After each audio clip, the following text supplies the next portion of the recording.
Hello दोस्तों, आपका स्वागत है हमारे यूट्यूब चैनल पर।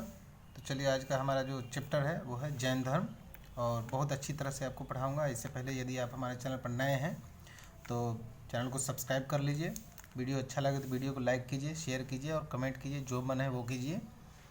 तो आज का जो हमारा चैप्टर है जैन धर्म, इससे पहले हमने पाषाण काल, सिंधु घाटी सभ्यता, ऋग्वैदिक काल, उत्तर वैदिक काल, ये सब आपको पढ़ा दिया है। और इसी के क्रम में अभी जैन धर्म चलेगा, और इतनी अच्छी तरह से चलेगा, इतनी गहराई से चलेगा कि इससे छोटा से छोटा और बड़ा से बड़ा एग्ज़ाम इस जैन धर्म से आपका एक भी प्रश्न नहीं छूटेगा, छोटे से छोटे एग्ज़ाम में और बड़े से बड़े एग्ज़ाम में। तो चलिए, आज हम शुरू करते हैं। बहुत ही अच्छी तरह से पढ़ाएंगे वीडियो को। जो हमारे पढ़ने वाले स्टूडेंट होंगे, जो वास्तव में पढ़ाई की तैयारी करते हैं, किसी परीक्षा की तैयारी करते होंगे, तो पूरा वीडियो देखेंगे।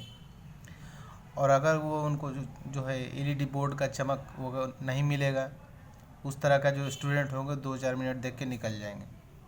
तो ये हमारा जो चैप्टर है वो पढ़ने वालों के लिए है। हमारा चैनल सिर्फ पढ़ने वालों के लिए है।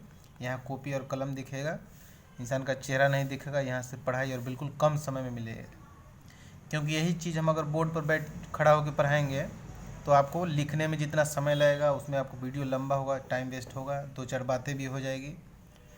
तो इसलिए मैं लिख के पूरा रेडी करके रखा हूँ, और बहुत जगह से, बहुत सारी किताबों से, सोर्स से इसको साधन को जुटा के लाया हूँ, ताकि हर परीक्षा में आपका कोई भी प्रश्न इससे ना छूटे। चलिए शुरू करते हैं।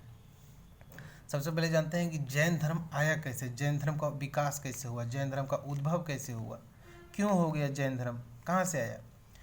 तो जैन धर्म के उद्भव का जो कारण है, जैसा कि हमने उत्तर वैदिक काल में आपको पढ़ाया है, ऋग्वैदिक काल में भी पढ़ाया है, कि जो उत्तर वैदिक काल में धर्म के कर्म कांडीय स्वरूप के बारे में आपको बताया है। मेरा जो लेक्चर है वो सुनिएगा, ये इसका जो टॉपिक लिखे हैं उसके बारे में बोलूँगा, वही मेन रहेगा, क्योंकि उतना जितना मैं बोलूँगा उतना लिखने में बहुत टाइम लगेगा, बहुत सारे वीडियो वो लंबे हो जाएंगे, बहुत वीडियोस। तो उत्तर वैदिक काल में जो है कर्म कांडीय का जो स्वरूप था, उसकी वजह से जैन धर्म के उद्भव का या जन्म का कहा जाता है कि आवश्यकता ही आविष्कार की जननी है। तो लोगों को क्या हुआ, उत्तर वैदिक काल में जो कर्मकांड का स्वरूप था, ऐसा था कि क्षत्रिय और ब्राह्मण में एक वर्चस्व की लड़ाई थी। ऋग्वैदिक काल में हम आगे तो हम आगे, इस तरह से थी। और उत्तर वैदिक काल आते आते ब्राह्मण जो है क्षत्रिय से श्रेष्ठ हो गए। क्षत्रिय राजा होते थे, ब्राह्मण जो है पुरोहित होते थे।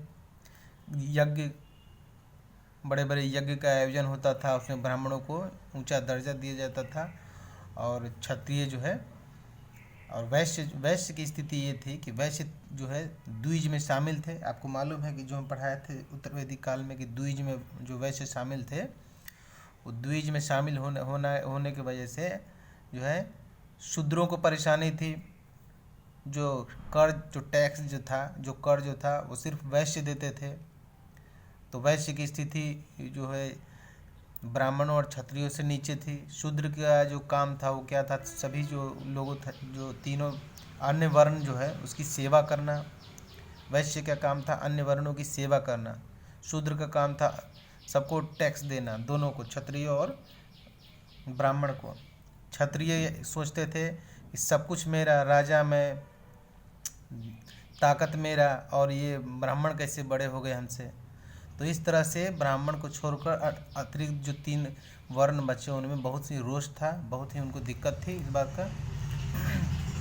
तो ये भी एक कारण माना जाता है जैन धर्म की उत्पत्ति का। अब क्योंकि उनको सम्मान बराबर नहीं मिल रहा था। खेती बाड़ी जो भी होते थे वैश्य करते थे, खेती बाड़ी करके सारे अनाज जो है वहाँ भिजा दिया जाता था राजा और क्षत्रिय और ब्राह्मणों के पास। तो इसमें असंतोष की भावना थी। उसके बाद दूसरा कारण देखिए, ऋग्वेद के 10वें मंडल के पुरुष सूक्त में वर्णित वर्ण व्यवस्था जो थे, वर्ण व्यवस्था तो जैसे वर्ण व्यवस्था बांट दिया था कि सबसे श्रेष्ठ ब्राह्मण होगा, उसके बाद क्षत्रिय होगा, उसके बाद शूद्र होगा, उसके बाद वैश्य होगा, सबसे श्रेष्ठ ब्राह्मण होगा, उसके बाद क्षत्रिय होगा, उसके बाद वैश्य होगा, लास्ट में शूद्र होगा। तो वर्ण व्यवस्था से भी जो उनका पदानुक्रम जो था, उसकी वजह से भी असंतोष की भावना थी अन्य वर्णों में। तो ये भी जैन धर्म की ओर आकर्षित करने का इनका एक कारण था। तीसरा है, उत्तर वैदिक काल में महिलाओं की स्थिति शूद्रों से भी बेकार थी। बिल्कुल ही कोई वैल्यू नहीं थी। उत्तर वैदिक काल में जैसा कि हमने पढ़ाया था, पिता की संपत्ति में इनको अधिकार नहीं था, इनको जो है उपनयन संस्कार का अधिकार नहीं था, इनको शिक्षा ग्रहण करने का अधिकार नहीं था, इनको वेद पढ़ने तक का अधिकार नहीं था। तो इस तरह से महिलाओं की स्थिति भी अच्छी नहीं थी। ये भी उचित सम्मान जहाँ मिलेगा वहाँ जाने की स्थिति में थे, इसलिए जैन धर्म ने इनको भी आकर्षित किया। लोहे की खोज देखिए, बिहार तथा उत्तर पूर्वी बिहार तथा पूर्वी उत्तर प्रदेश के क्षेत्र में जो है ढलवा लोहा जो जो मिला, जिससे क्या हुआ, एक कृषि की एक क्रांति हुई। कृषि भारी मात्रा में होने लगी। कृषि भारी मात्रा में होने से क्या हुआ कि कृषि में जो भारी मात्रा में होगी तो उनको बैलों की आवश्यकता होगी खेत की जुताई के लिए। तो बैल कहाँ से आएंगे? जो कर्मकांडीय स्वरूप जो था उत्तर वैदिक काल का, उसमें यज्ञ बहुत होते थे, उसमें बहुत सारी गायों का बलि दिया जाता था। जब गाय नहीं रहेंगी तो बैल भी नहीं रहेंगे, तो इनको ये परेशानी थी। तो ये कारण भी इनको जैन धर्म की ओर आकर्षित करता है। उसके बाद मध्य गंगा के मैदान में कृषि का प्रचलन बढ़ना, सेम यही है, कृषि का प्रचलन बढ़ेगा तो उसमें बैलों की आवश्यकता पड़ेगी, और बैलों की आवश्यकता पड़ेगी तो जो है उनका कर्मकांडीय स्वरूप के अनुसार जो गाय का इतना बलि दिया जा रहा था। और एक बात और है कि जो उत्तर वैदिक काल में एक गोघ्न शब्द का उल्लेख मिला है, गोघ्न। हाँ, ये देखिए यहाँ लिखा हुआ है गोघ्न, जिसका अर्थ है कि गाय का मांस। गोघ्न का मतलब होता था अतिथि, गोघ्न का मतलब होता था अतिथि, जिसका अर्थ ये निकाला जाता है कि गाय का मांस खिलाकर उनका स्वागत किया जाता था अतिथि को। तो गाय का मांस खिलाकर जब अतिथि का स्वागत किया जाएगा तो उसमें गाय की बलि होगी। तो जब गाय की बलि होगी तो बैल कहाँ से आएंगे, और जब बैल नहीं होंगे तो कृषि का विकास नहीं होगा, और कृषि जो है इनका आधार था वैश्यों का। तो ये भी जो है जैन धर्म की ओर आकर्षित करने का एक कारण था कि इतनी मेहनत, जो साधन हमें चाहिए वो उनको वजह से नहीं मिलता है, और उपज का सारा भाग वो लोग ही ले जाते हैं। उसके बाद देखिए पशुपालन की आवश्यकता का बढ़ना। पशुपालन की आवश्यकता बढ़ी, अतिरिक्त जो है बैलों की आवश्यकता पड़ी, गायों की आवश्यकता पड़ी। लेकिन गाय बैल जो है वो बलि में और वो सब में चले जा रहे थे, ये भी उनको आकर्षित करने का एक कारण बना। सिक्कों का प्रचलन हुआ। अब सिक्कों के प्रचलन देखिए, पंचमार्क सिक्के या आहत मुद्रा जिनको कहा जाता है, मुद्रा है, ये मुद्रा लिखा गया है आहत मुद्रा। ये क्या है, 500 BC में जो है पूर्वी यूपी और बिहार से प्राप्त हुए हैं। पंचमार्क सिक्के, आपको सबसे पहला सिक्का जो है पंचमार्क सिक्के, जिसको कि आहत मुद्रा भी कहा जाता है, 500 BC में जो है पूर्वी यूपी और बिहार से प्राप्त हुए हैं। तो सिक्कों का प्रचलन से क्या होगा, व्यापार में वृद्धि हुई, जिससे वैश्यों की स्थिति अच्छी हुई, और आर्थिक स्थिति अच्छी होने से वैश्यों ने सोचा कि हमारी राजनीतिक स्थिति भी अच्छी होनी चाहिए। जब पैसा आता है तो बहुत सारे रास्ते खुल जाते हैं, आपके पास शक्ति आ जाती है। तो इस तरह इन लोगों के पास पैसा आ गया, आर्थिक स्थिति अच्छी हुई, तो इनको भाई और सोचने का मौका मिला और आगे बढ़ने का मौका मिला। तो इन्होंने ये जो कर्मकांड की जो मोह माया जो उत्तर वैदिक काल का था, इसको छोड़कर उधर जाना पसंद किया, क्योंकि उसमें अहिंसा की बात करता है। जैन धर्म और बौद्ध धर्म जो क्या है, अहिंसा की बात करता है। यहाँ हिंसा होती थी, बलि होता था, वहाँ क्या है, बलि का तो कोई जीव हत्या का कोई प्रावधान ही नहीं है जैन धर्म में, आपको मालूम है। तो इस तरह से वो लोग वहाँ आकर्षित हो रहे थे। राजाओं द्वारा युद्ध करने की परंपरा। अब राजा क्या है, हमेशा युद्ध करते रहते थे, और युद्ध राजा करते थे, और कबीले के, गांव के जो है, और ज़्यादातर उसमें क्षत्रिय भाग लेते थे। और क्षत्रिय युद्ध में भाग लेने की वजह से जो मृत्यु भी युद्ध में होती थी क्षत्रिय की होती, गांव के लोगों की होती थी। तो लोग इससे भी परेशान थे, और युद्ध में विजय होने के बाद राजा के पास शक्ति होती थी, या कोई भी भाग अगर अधिकार कर लिए तो उसका फ़ायदा राजा को होता था, लेकिन आम जनता को कुछ भी नहीं होता था, और आम जनता मारे जाते थे बेकार में। तो क्या हुआ, ये भी एक कारण है जैन धर्म की ओर आकर्षित होने का, क्योंकि जैन धर्म जो है अहिंसा की बात करता है, बौद्ध धर्म भी अहिंसा की बात करता है। ये दो जो पूरा कारण मैं बता रहा हूँ वो बौद्ध धर्म और जैन धर्म दोनों की ओर आकर्षित करने का ये कारण है। अब देखिए जैन धर्म आते हैं। जैन धर्म का जो इतना तो हमने जैन धर्म के उद्भव का कारण बता दिया। अब जैन धर्म के बारे में थोड़ा जानते हैं, थोड़ा नहीं बहुत विस्तार से जानेंगे। इतना जानेंगे कि आपने कहीं भी आज तक नहीं पढ़ा होगा, कोई भी शिक्षक उतना आपको नहीं पढ़ाया होगा। जैन धर्म जो है जिन शब्द से बना है, जिन शब्द से, जिसका अर्थ होता है इंद्रियों का विजेता। जिन शब्द से जैन बना है जिसका अर्थ है इंद्रियों का विजेता। कुल इंद्रियां कितनी हैं हमारे पास? कुल इंद्रियां 5 हैं। 5 कौन कौन सी है? आँख है, कान है, नाक है, जीभ है और त्वचा है। इतनी 5 इंद्रियां हैं। इनको नियंत्रित में करने की कोशिश जो है करना, मतलब तपस्या में लीन होना, इनको नियंत्रित करने की कोशिश करना और इन पर विजय प्राप्त करना का मतलब ज्ञान प्राप्त करना। जिसे बोलते हैं कि बुद्ध भगवान को ज्ञान प्राप्त हो गया, महावीर स्वामी को ज्ञान प्राप्त हो गया। तो ज्ञान क्या प्राप्त हो गया? कोई उनको ABCD आके थोड़ी सिखा दिया। ज्ञान ये प्राप्त हुआ कि उन्होंने इन इंद्रियों पर अधिकार कर लिया, इन इंद्रियों को वश में कर लिया। अब जो है कान, आँख, नाक, जीभ, त्वचा जो भी है, बिल्कुल इनकी इजाज़त से चलेंगे। आपको कुछ खाने का मन नहीं करेगा, जो आप जानते हैं कि हम इसको नहीं खा, मांसाहारी भोजन नहीं करना है, तो इनका जीभ कभी भी ये इजाज़त नहीं देगा कि आप मांसाहारी भोजन कीजिए। तो इस तरह जो है इनको नियंत्रित करने की कोशिश में सफल होना ही ज्ञान की प्राप्ति है। इतना आप जान लीजिए।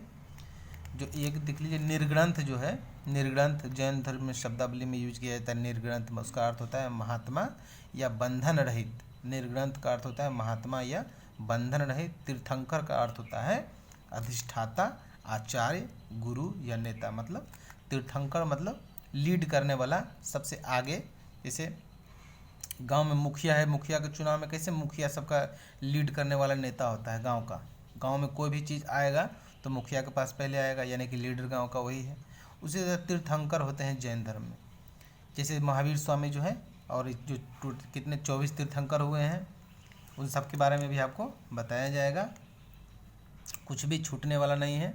जैन धर्म की भाषा जो है अर्धमगधी है या प्राकृत है। याद रखिए, जैन धर्म की अगर भाषा पूछे अर्धमगधी या प्राकृत, अर्धमगधी या प्राकृत, ये दोनों में से कोई एक ऑप्शन आ सकते हैं। ये आ सकते हैं, ये आ सकते हैं, दोनों आ सकते हैं। दोनों तो नहीं आएंगे, कोई एक ही आएंगे, क्योंकि इसका दोनों का एक ही अर्थ होता है।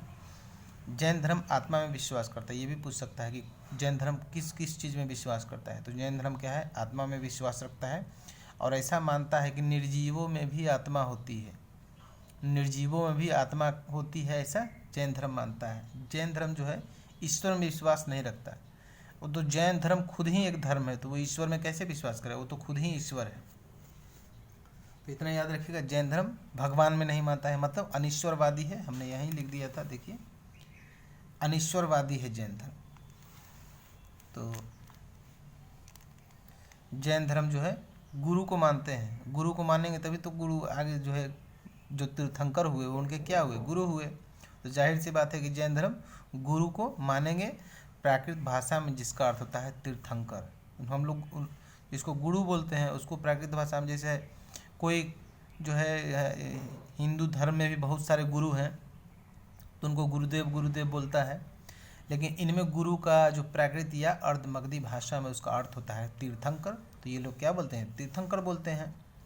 जैन धर्म में कुल तीर्थंकरों की संख्या जो है 24 है। याद रखिएगा, जैन धर्म में कुल कितने तीर्थंकर हैं? 24 हैं। और 24 कौन कौन हैं ये पूरा आपको लिस्ट दिखाया जाएगा। जो कौन कौन से इंपॉर्टेंट है वो भी आपको पढ़ाया जाएगा। सबसे पहले तीर्थंकर जो थे ऋषभदेव थे। ऋषभदेव जो है उनका अन्य नाम जो है आदिनाथ भी कहा जाता है। और हर एक तीर्थंकर का कोई ना कोई एक पहचान चिन्ह है। याद रखिएगा, उनका एक पहचान चिन्ह है। और वो चिन्ह कैसे याद होगा वो मैं आपको अभी बताता हूँ। दो बात बोलूँगा, आपको याद हो जाएगा। अब देखिए, ऋषभदेव हैं, इनका पहचान चिन्ह जो है वृषभ या सांड है। तो ऋषभदेव कब के थे? वो तो ऋग्वैदिक काल के लगभग के या उससे भी ऋग्वैदिक काल के थे, क्योंकि इनका जो है नाम का इनका वर्णन ऋग्वेद में किया गया है। तो आपको ये याद रखना है कि ऋषभदेव जो है जैन धर्म के पहले तीर्थंकर थे, जैन धर्म के संस्थापक थे, और उनका अन्य नाम आदिनाथ था। इनका जो प्रतीक चिन्ह है सांड या वृषभ है। इनका वर्णन जो है ऋग्वेद में किया गया है। तो इनका सांड क्यों है? क्योंकि सांड या वृषभ या बैल क्यों है, इसका प्रतीक चिन्ह क्यों है? क्योंकि ऋग्वैदिक काल में और कोई दूसरे जानवर तो होते नहीं थे। क्या होते थे वहाँ? गाय होती थी। तो गाय या बैल यही होगा ना। तो ऋषभदेव तो पुरुष थे, तो बैल भी क्या है? पुरुष है। इस तरह से इनका भी प्रतीक चिन्ह बैल है या सांड है या वृषभ है, पुरुष है। इतना आपको याद रखना है। अच्छा, दूसरा जो है इनका एक याद रखना है कि ऋषभदेव का जो है नाम का उल्लेख ऋग्वेद में किया गया है। दूसरा है अजीतनाथ। अब अजीतनाथ का हाथी क्यों है? देखिए, एक बात बोलेंगे आपको याद हो जाएगा। अजीतनाथ जो है, आपने बाहुबली फिल्म देखा होगा, बाहुबली, जिसमें माहिष्मती हाथी को कहा गया है। तो वो भी फिल्म किस काल का है? बहुत पुराने ज़माने का है, उसी अनुसार बनाया गया है। उसमें कोई भी नया ज़माने जैसा कुछ भी नहीं है। तो वो अजीतनाथ संप्रदाय के थे, तभी तो हाथी का प्रतीक चिन्ह रखते थे, माहिष्मती। आपने सुना होगा माहिष्मती। तो इस तरह से आपको याद रखना है कि माहिष्मती है, अजीतनाथ के प्रतीक चिन्ह है माहिष्मती, यानी कि हाथी। संभवनाथ जो है, संभवनाथ इनका घोड़ा है या अश्व है, याद रखिएगा। संभवनाथ का घोड़ा है या अश्व है। अभिनंदन जो है चतुर्थ है, इन चौथे तीर्थंकर है, ये उतना इम्पोर्टेंट नहीं है। सुमितनाथ जो है, सुमितनाथ ये पाँचवें हैं, उतना इम्पोर्टेंट नहीं है। पद्म प्रभु है, छठे हैं। सुपार्श्वनाथ जो है, ये इनका जो प्रतीक चिन्ह है ये पूछा जाता है, स्वास्तिक है। और स्वास्तिक आपको याद रखना है कि सिंधु घाटी सभ्यता में स्वास्तिक जो चिन्ह है वो कहाँ से प्राप्त हुए हैं। अगर आपको मालूम है तो कमेंट बॉक्स में लिखिएगा। चंद्रप्रभा जो है, इनके नाम पर एक मंदिर है, आगे बताएंगे। चंद्रप्रभा इनके नाम पर एक मंदिर भी बना है, 8वें तीर्थंकर है। चलिए आगे बढ़ते हैं।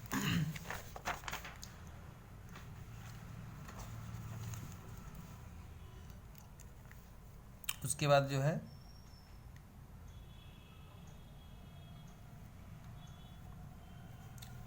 दसवां, देखिए दसवां है शीतलनाथ। दसवां है शीतलनाथ। 11वां है श्रेयांशनाथ। 11वां जो है श्रेयांशनाथ। 12वां है वसुपूज्य है 12वां। 13वां है विमलनाथ। 14 है अनंतनाथ।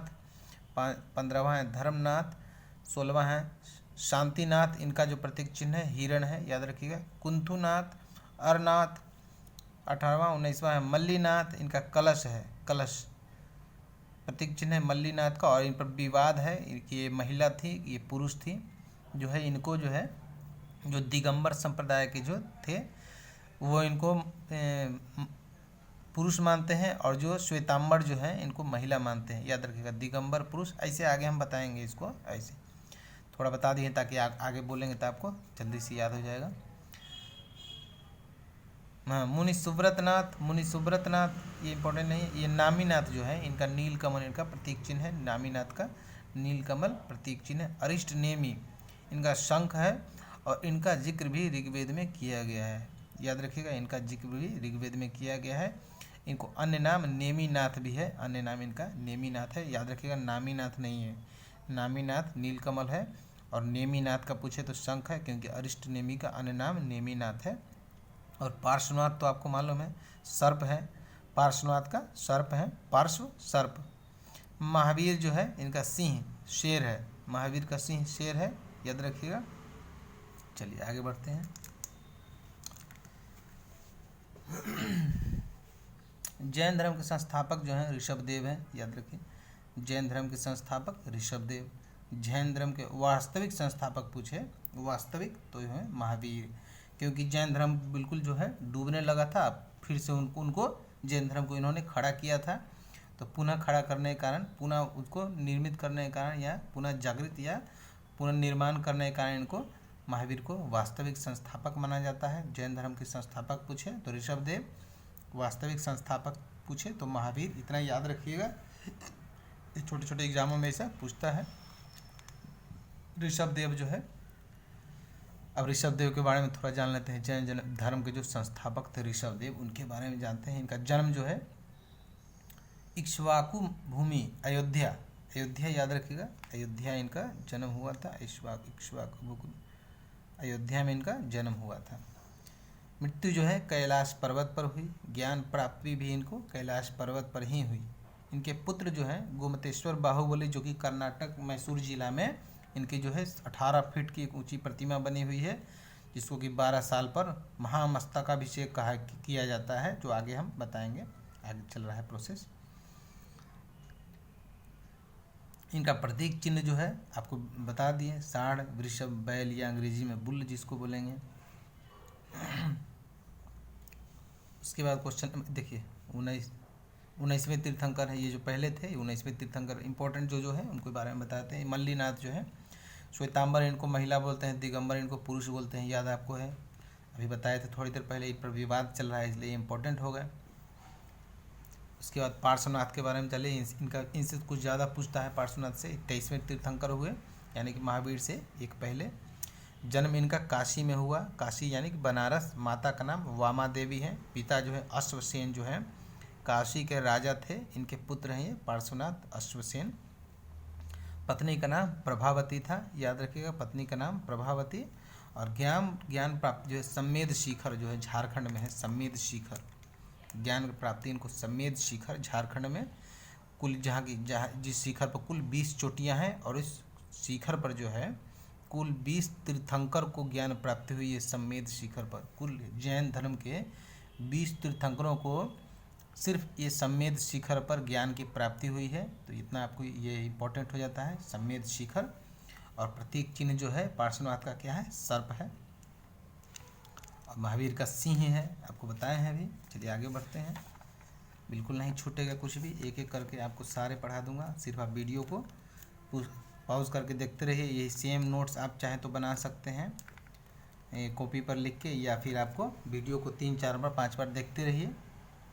तो चलिए आज महावीर स्वामी के अब थोड़ा बारे में जान लेते हैं, सबका तो जान लिया। महावीर सेन जो स्वामी है वही इम्पोर्टेंट है, वही वास्तविक संस्थापक है, और इनके बारे में फुल डिटेल जानेंगे।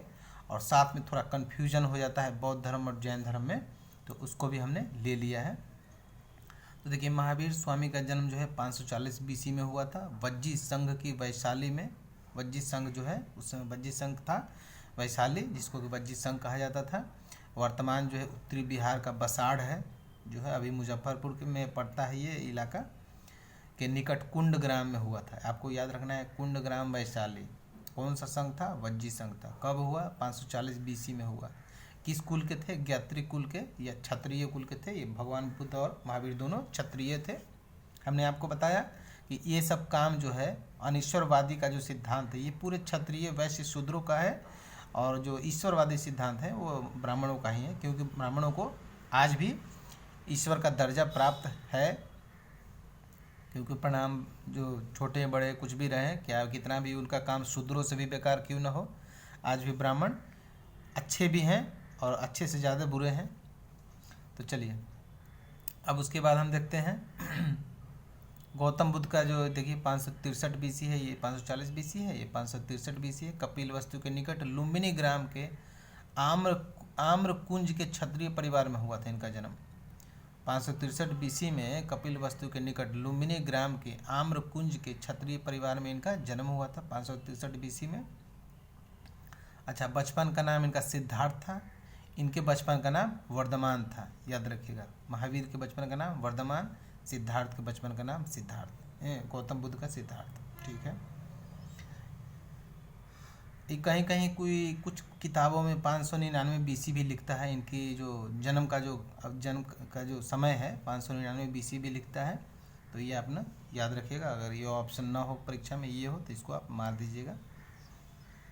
उसके बाद जो है इनका बचपन का नाम वर्धमान है, गौतम बुद्ध के बचपन का नाम सिद्धार्थ है। इनके पिता का नाम सिद्धार्थ है, इनके पिता का नाम शुद्धोधन है, जो कि कपिल वस्तु के शाक्यगण के मुखिया थे, गौतम बुद्ध के पिता। और महावीर के जो पिता हैं सिद्धार्थ हैं, कुंडग्राम के क्षत्रिय कुल के प्रधान थे, याद रखना है। महावीर स्वामी के जो पिता हैं उनका नाम है त्रिशला या त्रिशाला भी कहीं लिखता है। ये लक्ष्मी नरेश चेटक की बहन थी, याद रखिए, लक्ष्मी नरेश चेटक की बहन थी। और गौतम बुद्ध की जो माता है महामाया कौशल राजवंश की एक कन्या थी। उसके बाद पत्नी के बारे में पूछेगा, पत्नी जो है यशोदा है, महावीर स्वामी की पत्नी का जो है नाम यशोदा, ये भी एक राजकन्या थी। और गौतम बुद्ध के पूछेगा तो यशोधरा है, इनका अन्य नाम जो है गोपा, बिंबा, भद्रकच्छना या भद्रकच्छा, ऐसा इस तरह का नाम है, और भी दिए गए हैं उनको, इतना आपको याद रखना है। उसके बाद पत्नी जो है, पत्नी को बता दें बड़ा भाई नंदीवर्धन, इनको बड़ा भाई के बारे में कोई जिक्र नहीं है। गृह त्याग इन्होंने गौतम बुद्ध ने 29 वर्ष की आयु में किया था अपने माँ बाप से आज्ञा लेकर, और जो है इन्होंने गृह त्याग 30 वर्ष की उम्र में अपने बड़े भाई नंदीवर्धन से आज्ञा लेकर किया था, जिसको कि अच्छा गृह त्याग की घटना जो है बौद्ध धर्म में महापरिष्क्रमण कहलाता है, और जैन धर्म में ऐसा कोई जिक्र नहीं है। अब चलिए जैन धर्म के होते हैं, थोड़ा सा कंपेयर हमने कर लिया। अब जैन धर्म में पूरी तरह से प्रवेश कर जाते हैं। पत्नी जो है इनकी यशोदा है, राजकन्या है। बड़ा भाई नंदीवर्धन, इनसे आज्ञा लेकर इन्होंने गृह त्याग 30 वर्ष की उम्र में, महावीर स्वामी ने 30 वर्ष की उम्र में किया था। इनकी पुत्री जो है अनुज्जा प्रियदर्शिनी, अनुज्जा प्रियदर्शना या अनुज्जा प्रियदर्शिनी भी कहीं रहता है, तो ये ध्यान रखिएगा। दामाद जो है जमाली इनका नाम है, प्रथम शिष्य भी इनके बाद में बने जब इनको ज्ञान प्राप्ति हुई। गृह त्याग जो है 30 वर्ष की उम्र में अपने बड़े भाई नंदीवर्धन से आज्ञा लेकर इन्होंने गृह त्याग किया। गृह त्याग कब किया? 30 वर्ष की उम्र में अपने बड़े भाई नंदीवर्धन से आज्ञा लेकर किया। जो जब गृह त्याग किया, घर से जब निकले, तो इनको प्रथम मुलाकात किससे हुई, ये भी पूछ सकता है। पहली मुलाकात किससे हुई? तो मखलीपुत्र गोशाल से इनकी पहली मुलाकात हुई। मखलीपुत्र गोशाल जो कहाँ के थे? जो कि नालंदा में थे, और आजीवक संप्रदाय के संस्थापक थे। एक संप्रदाय जो शैव धर्म में, ये सब आपको संप्रदाय पढ़ने को मिलेगा शैव धर्म में। तो जो प्रथम मुलाकात है, मखलीपुत्र गोशाल जो है आजीवक संप्रदाय के संस्थापक थे, जो कि नालंदा में, जहाँ इन्होंने 6 वर्ष तक बिताए थे। नालंदा में रहते थे 6 वर्ष तक, जो है महावीर ने इनके साथ नालंदा में 6 वर्ष बिताए। 30 से 6 36 वर्ष अब इनकी ये आयु हो चुकी है महावीर स्वामी की। उसके बाद राजगिरी गए, जहाँ 42 वर्ष की आयु में इन्हें ज्ञान की प्राप्ति हुई। यानी कि 6 वर्ष और राजगृह में रहे, 6 वर्ष और राजगृह में रहे, और इन्हें वहीं इनको ज्ञान की प्राप्ति हुई। ज्ञान का प्राप्ति का जो स्थल है, अब जन्म हो गया, अब ज्ञान प्राप्ति कहाँ हुआ? तो इनको राजगृह, वर्तमान राजगीर है। जिरम्भिक गांव का नाम जिरम्भिक, ये भी पूछ सकता है। किस नदी के किनारे पूछेगा तो ऋजुपालिका नदी। किस वृक्ष के नीचे पूछेगा तो शाल वृक्ष, जिसको कि अशोक वृक्ष भी कहा जाता है। तो वहाँ इनको ज्ञान की प्राप्ति हुई। राजगीर, ऋजुपालिका नदी, जिरम्भिक गांव, शाल वृक्ष के नीचे, या जिसको अशोक वृक्ष भी आपको ऑप्शन में आ सकता है, उसको ही शाल कहा जाता है। अच्छा, प्राकृत या अर्धमागधी भाषा में जो है ज्ञान का मतलब होता है कैवल्य, तभी तो इनको कहता है कैवल्य की प्राप्ति हुई। तो याद रखना है, ये कैवल्य क्यों कहा जाता है? क्योंकि प्राकृत या अर्धमागधी भाषा में ज्ञान को कैवल्य कहा जाता है।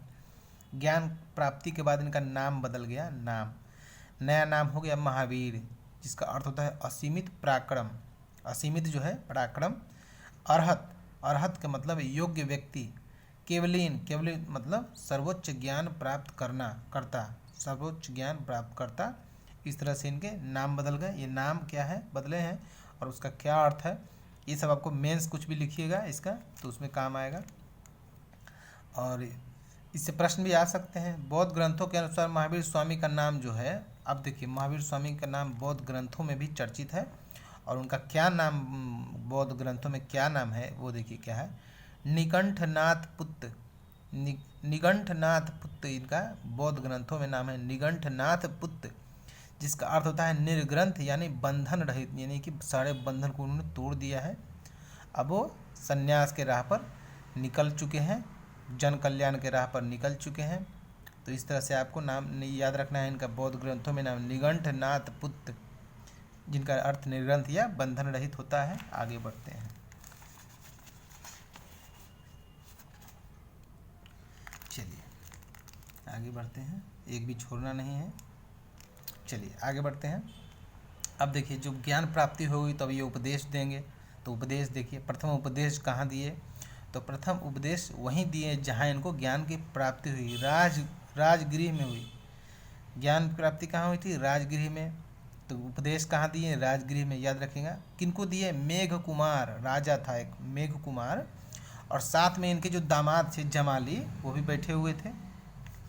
ठीक है, साथ में इनके दामाद जमाली भी बैठे हुए थे।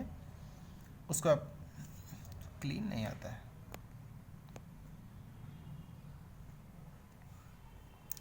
साथ में उनके दामाद जो है जमाली भी बैठे हुए थे, इतना आपको याद रखना है। बैठे थे, ठीक है। ये किस भाषा में दिए, ये भी पूछ सकता है कि किस भाषा में उन्होंने प्रथम उपदेश दिया, तो प्राकृत या अर्धमागधी भाषा में दिया, जो कि जैन धर्म के उस समय की भाषा थी। तो प्रथम उपदेश उन्होंने जमाली भी, अगर राजा पूछे तो मेघ कुमार, अन्य कोई भी पूछे तो जमाली इनके प्रथम उपदेश दिए, प्रथम शिष्य थे। ठीक है। जैन धर्म में अच्छा 72 वर्ष की आयु में इनकी मृत्यु देखिए, मृत्यु 72 वर्ष की आयु में 468 बीसी में बिहार राज्य के पावापुरी यानी राजगीर में मल्ल राजा सृष्टिपाल के राजप्रसाद में इनकी मृत्यु हो गई। यानी कि ज्ञान प्राप्ति राजगृह, प्रथम उपदेश भी राजगृह और मृत्यु भी राजगृह, याद रखिए, राजगृह के पावापुरी में इनकी मृत्यु हो गई। उसके बाद देखिए जैन धर्म के पंच महाव्रत जो है, 5 व्रत, 4 व्रत तो पहले से चल रहा था, एक उसमें महावीर स्वामी ने जोड़ा है। तो सबसे पहले 5 व्रत आप याद रख लीजिए, ये आपको प्रश्न में आते हैं ऑब्जेक्टिव बना के। पहला है अहिंसा, सत्य, असत्य, अपरिग्रह, ब्रह्मचर्य। अहिंसा का मतलब हिंसा न करना, सत्य का मतलब झूठ नहीं बोलना, असत्य का मतलब चोरी नहीं करना, अपरिग्रह का मतलब संपत्ति अर्जित नहीं करना, और जो ब्रह्मचर्य है वो ब्रह्मचर्य लास्ट वाला जो है, इसको महावीर स्वामी ने जोड़ा था, इतना आपको याद रखना है। जैन धर्म में वर्ण व्यवस्था को मान्यता दी गई है, वर्ण व्यवस्था को जो है मान्यता दी गई है, मतलब कि छोटे बड़े वर्ण भी होते हैं, और पुनर्जन्मों के कर्म के आधार पर उच्च या निम्न कुल में जन्म का आधार बताया गया है। जैन धर्म के अनुसार क्या बोला है कि इस जन्म में अच्छे कर्म कीजिएगा तो अगले जन्म में अच्छे कुल में, अच्छे वर्ण में पैदा होइएगा। इसका मतलब है, इससे क्या अर्थ निकलता है कि जैन धर्म जो है पुनर्जन्म में भी मान्यता रखता है, पुनर्जन्म को भी मानता है। उसके बाद महावीर के अनुसार शुद्ध और अच्छे व्यवहार वाला व्यक्ति निम्न कुल का है तो भी वह मोक्ष प्राप्त कर सकता है। महावीर जी के स्वामी के अनुसार बोल रहे हैं कि अगर निम्न कुल का आदमी है और उसका व्यवहार अगर अच्छा है तो वो मोक्ष प्राप्त कर सकता है। जैनों ने अपने आध्यात्मिक विचार को सांख्य दर्शन से ग्रहण किया था। सांख्य दर्शन जो है, इससे इन्होंने जैनों ने अपने आध्यात्मिक विचार को सांख्य दर्शन से ग्रहण किया था, सांख्य दर्शन से ग्रहण किया था। तो कुछ क्लीन नहीं हो रहा है दोस्तों, 1 मिनट दोस्तों, मैं क्लीन करता हूँ इसको।